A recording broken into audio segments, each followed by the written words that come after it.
Өнөөдөр үндсэн хуулийн цэцгийн дунд суудлын хуралдаан болж Иргэн Бэхбатын тавьсан гомдлыг хэлэлцлээ. Иргэн Бэхбат ажилгүйдлийн тэтгэмжийг олгоход зарчим үндсэн хуулийг зөрчсөн гэж үзэн гомдол гаргасан байна.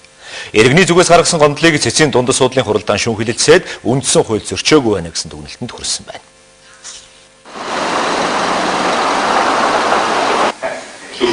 Нийгмийн даатгалын сангаас олгох ажилгүйдлийн тэтгэмжийн тухай хуульд өөрийн хүсэлтээр хөдөлмөрийн гэрээгээ цуцалсан. Эсвэл хөдөлмөрийн сахилгыг удаа зөрчсөний улмаас ажлаас халагдсан нөхцөлд даатгуулагчд олгох ёстой ажилгүйдлийн тэтгэмжээс ажилгийн 36 өдөрт оногдохыг нь хаснаар заасан нь үндсэн хууль зөрчсөн гэж Иргэн Бэхбат үзэж байсан юм а.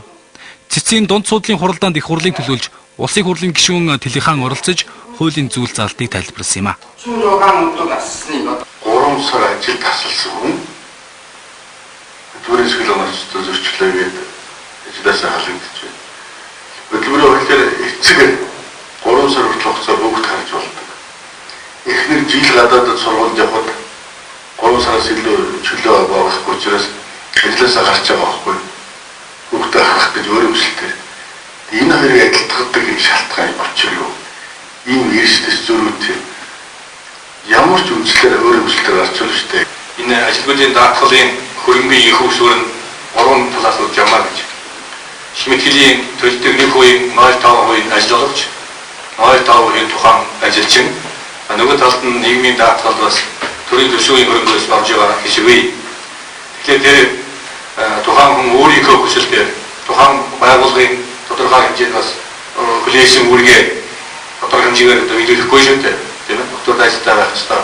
Энэ шалтгаанууднаас одоо ажлаас халагдж байгаа учраас тэр өөрт нь авсан хэсэг буюу өөрөөр төлсөн тийм ээ. Одоо хэмжээнийхээ мөнгийг авах хэрэгтэйг дутгаад тэр 36 сарын хасаа постын олгоё гэсэн ийм логик гарсан байна гэж бодож байгаа.